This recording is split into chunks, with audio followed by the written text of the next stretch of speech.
কারণ হাদিসের মধ্যে এটা আসছে আত-তুহুর শাতরুল ঈমান, পবিত্রতা, পরিষ্কার পরিচ্ছন্নতা এটা একটা ঈমানের অঙ্গ। শুধু আপনি খাইতেছেন পরিষ্কার ধুইয়া খাইতেছেন, এরকম চলাফেরা করতেছেন, হাত পা ধুইতেছেন, গোসল করতেছেন, শরীর মরাইতেছেন, এটাই পরিষ্কার। বেড়াইতে যাবেন এখানে পরিষ্কার না, সবখানে পরিষ্কার পরিচ্ছন্নতা এটা ঈমানের একটা অঙ্গ। সর্বাবস্থায় পবিত্র থাকতে হবে, পরিষ্কার থাকতে হবে। আল্লাহর মসজিদে আসলে তো আরো বেশি। আল্লাহ পাক আমাদের সকলকে আমল করার তৌফিক দান করুক, সকল আমিন। তো আমরা তো এরকম নামাজে দাঁড়াই, নামাজে দাঁড়ায় যত চিন্তা ভাবনা আছে, যত কাজকর্ম আছে সব করতে থাকি। যে নামাজে দাঁড়াইছে একদিন ইমাম সাহেব, সবসময় তো আর কেরাত একরকম হয় না, অনেক সময় একটু লম্বা হয়, অনেক সময় একটু খাটা হয়। তো একদিন একটু এরকম খাটা হয়ে গেছে, মুসল্লি এরকম নামাজ শেষ করার পর হুজুরকে বলতেছে যে হুজুর নামাজ তো হয়েছে না, নামাজে ভুল হয়েছে। তো ইমাম সাহেব বলতেছে কি ব্যাপার, নামাজে ভুল হয়েছে, লোকমা দিচ্ছেন না, আমি তো বুঝলাম না কিছু, নামাজ কিভাবে ভুল হইলো? আমার তো 8টা দোকান, বাড়িতে বাজারে 8টা দোকান, প্রত্যেক দিন আমি 8টা দোকানের হিসাব কিতাব শেষ করি, তারপর আপনি সালাম ফিরান। আজকে মাত্র 4টা শেষ করে 5 নম্বরে গেছি, আপনি সালাম ফিরে আছেন, তা আরো 3টা দোকান বাকি রয়েছে না, নামাজ হইলো কেমনে? তো আমাদের নামাজের অবস্থা তো আসলে এরকম। নামাজে দাঁড়াইছে ইমাম সাহেব, যদি একটু এরকম লম্বা হয়ে যায় কেরাত, মানুষের পিছন দিয়া এরকম কাশি দিয়ে সিগন্যাল দেয় যে হুজুর তাড়াতাড়ি শেষ করে। আর তাহিয়াতু বসলে যদি একটু লম্বা সময় হয়ে যায়, কাশি দিয়া সিগন্যাল দেয় যে হুজুর নামাজ তাড়াতাড়ি শেষ করে, নামাজের তো সময় চলে যাচ্ছে।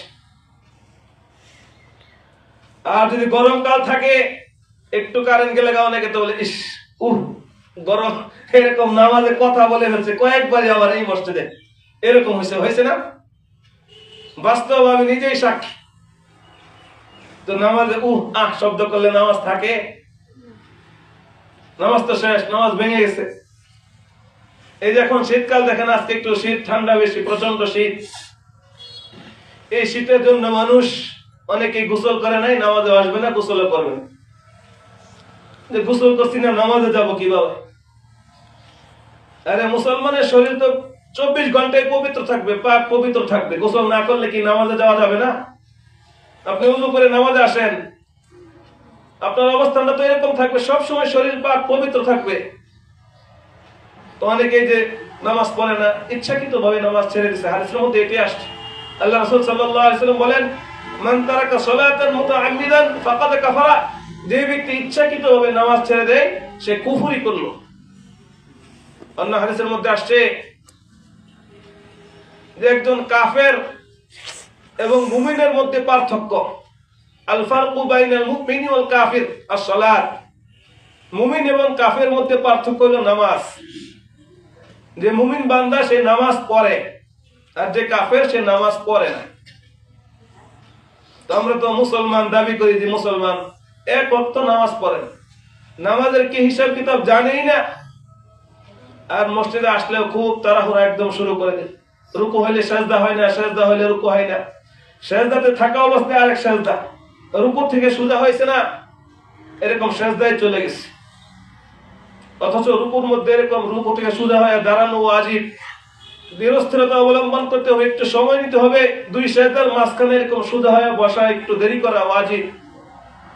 তো আমরা সাজদাতে মাথা উঠাই আরেক সাজদা, তো নামাজ হইল না।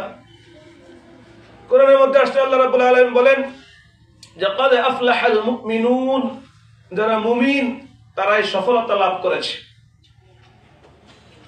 আমরা মনে করতেছি যে আমি বড় বিজনেস, আমার বড় ব্যবসা আছে, আমি ব্যবসায়ী, এলাকার মধ্যে শিল্পপতি, আমি মনে হয় কামিয়াবি লাভ করেছি।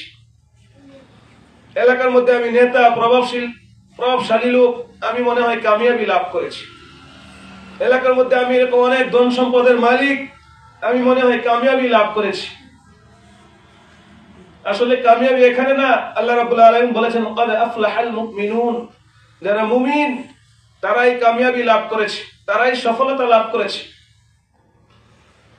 আল্লাযীনা হুম ফি সালাতিহিম খাশিউন, আর তারা এরকম দৃঢ়স্থিরভাবে একদম বিনয়ের সাথে, নম্রতার সাথে নামাজ আদায় করে, খুশু খুজুর সাথে।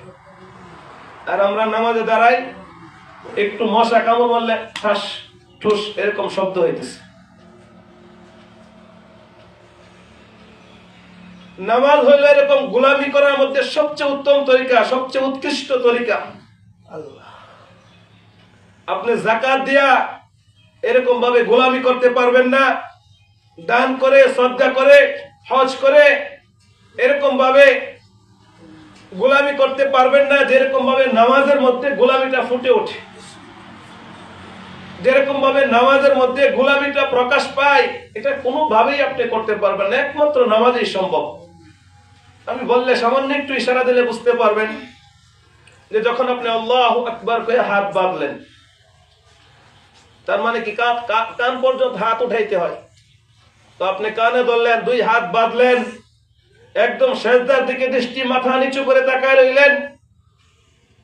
যত বড় রাজা বাদশাহ হোক, ধনী হোক, ধনাট্যশীল হোক, যত অহংকারী হোক, যত ক্ষমতাশীল লোকটাই হোক, সেরকম সিলিন্ডার করে দিয়ে মাথা নিচু করে আল্লাহর সামনে দাঁড়িয়ে গেছে। গোলামের একটা ভাব তার ভিতরে চলে আসছে।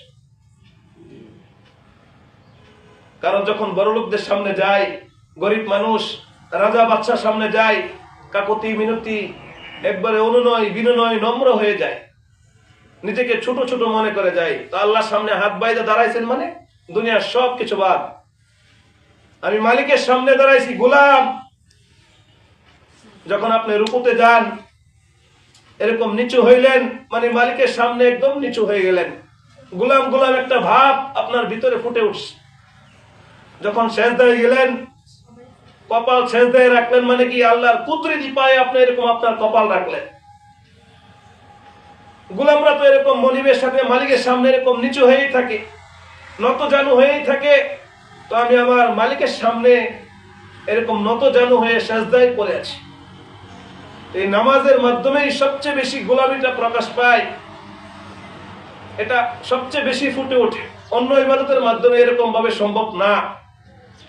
আল্লাহ পাক আমাদের সকলকে এরকম সহিহ সালামতে ধীরস্থিরে খুশু খুজুর সাথে নামাজ আদায় করার তৌফিক দান করুক। সকলে আমিন।